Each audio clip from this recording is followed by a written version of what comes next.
Peter Kageyama is the author of For the Love of Cities, a look at creating what he calls a love affair between people and their places. Peter will keynote the Downtown Alliance Downtown Symposium tomorrow, and he joins us today. Peter, thanks for being here. My pleasure. What I want to talk about first is livable cities. So why do livable cities matter? Well, obviously, we all want to be in a place that makes us feel comfortable, makes us feel engaged, makes us feel enriched. So that we sort of lump that under the broad category of livable. It's when you start to dissect that word that it gets a little more complicated and a little bit more nuanced. But it's a great place to start. I think we'd all love to live in a better, more interesting, and I believe more lovable place. Yeah, livable seems like we're setting the bar low, right? It's like it's tolerable. Yeah, it's got that sound. That's like the first threshold. But from there, it's like, okay, once we've established some baseline kind of stuff, yeah, you'd like to move on and aspire to something more. One of the things you talk about is love notes in a city, a place that you mentioned this where no matter how many potholes you fill, it will never be enough to make people love their roads. Yeah. But there are things that a city can have that sort of love notes. Explain that theory to me. I talk about love notes as being these small things that have an outsized impact on the way we feel about places. And a lot of times they're not necessarily logical. They're not necessarily the financially sort of bottom line sort of thinking kind of things. It's not filling potholes, as you say, because there is no love for fixing potholes.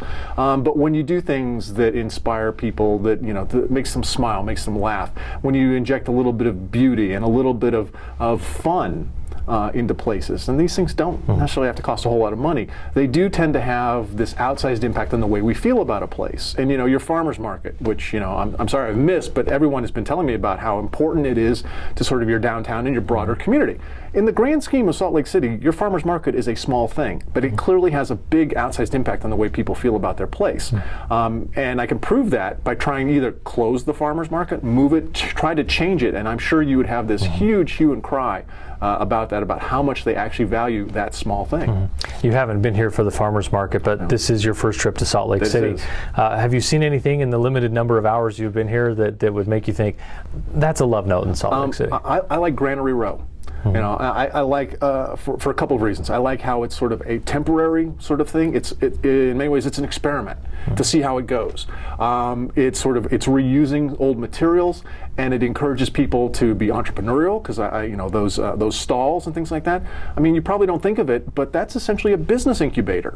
Because I'm sure some really interesting lifestyle businesses could find some traction in that, and who knows, from there they actually might decide, hey, we're going to grow, we're going to get bigger, we're going to take some empty space here in downtown or somewhere else out there. It brings people together, it's social, and it shows how you can use your really wide roads to an interesting advantage. That's not necessarily something that other cities could do, but it's sort of taking what could be seen as a potential negative, which are these wide sort of energy dissipating roads that feel great for cars, but as human beings we find them a little alienating, and taking that negative and turning, say, well, we're going to do something in the middle of that road, and look how cool this is.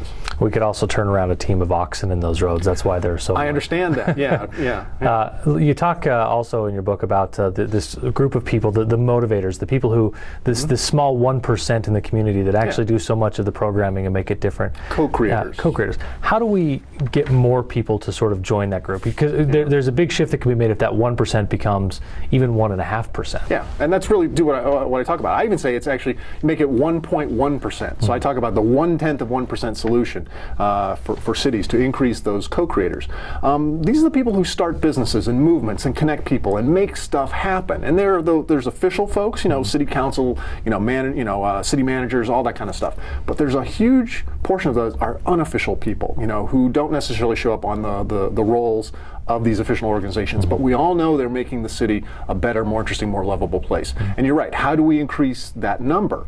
Well, the first thing is we have to be intentional about that. We have to recognize that these unofficial folks do play a pretty significant role in making our cities. It's like, okay, if we buy into that, okay, then let's sit down and have a conversation with a half a dozen of the most obvious ones here in our community, and let's try to understand how they operate and how we as the official, you as an official, working with the chamber, you would fall fall into that official co-creators category. All right, let's figure out how we can support those unofficial folks, with maybe it's a little bit of resources, maybe it's alternative resources, not necessarily money, but these other kinds of things that we could work with and partner with them.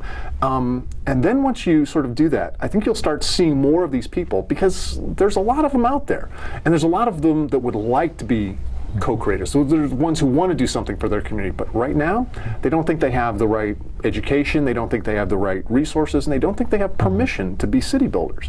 And I think what we do is we show them these examples of these unofficial folks making great contributions to their city, and they go, hey, we could do that. Yeah. Let's give that a shot. There's a lot of power there to harness if you can just get over that first obstacle. Absolutely. And it's a different approach than most, because you can't necessarily buy them, you can't motivate them with sort of the traditional, carrots and sticks that, that cities often use. Sure. One thing you also mentioned is, and this has been a big subject, I think, in Salt Lake City, is taking it from being just a place where cars drive and park and making it more of a walkable city, which is difficult here because our blocks are so large, 10 New York blocks that fit into a single city block here. It is a challenge. One thing that in particular we've made, I think, some real progress with in the last year, 2 years, is making it a more bike-friendly city. Yeah. The Chamber and Downtown Alliance have worked with launching a bike share program. I've seen that. You've seen that around downtown. Why are bikes so important to making downtown feel a little more welcoming? Well, as you say, cars sort of are central to all cities, all places, and things like that. The thing is that cars have this sort of alienating effect on those who are not necessarily in the cars. So when you can show... Does it separate people who are in the cars as well? I mean, it keeps you sort of in a bubble away from you are, I say in my book, cars are prophylactic against contact with other people and things like that. And the sad truth is that when we're in our cars, we don't act like people. We feel isolated, and we will say and do terrible things behind the wheel. When was the last time you actually flipped someone off or cursed at them when standing in line or walking down the sidewalk? No, but people do this all the time when they're in their cars because they feel disconnected from their fellow citizens. Yeah.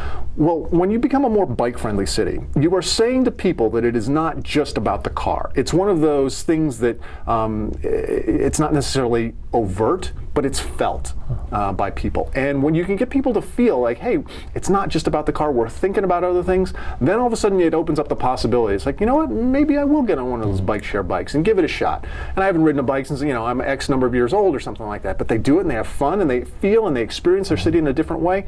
All of a sudden now maybe they go, maybe I don't have to drive all the time. Maybe I could park over here and get one of these bikes and ride through downtown so much easier and things like that. You are at least showing by a demonstrable event, which is the bikes and things like that it's not just about the cars. And people, citizens, they do feel that. If you like this message, you can hear more of it tomorrow at the Downtown Symposium. We'll also have some of that speech on our blog and on the Downtown Alliance blog at downtownslc.org/blog. Peter, thanks very much for taking some time with us. The book, once again, is called For the Love of Cities, a love affair between people and their places. Peter, thanks so much. You're very welcome.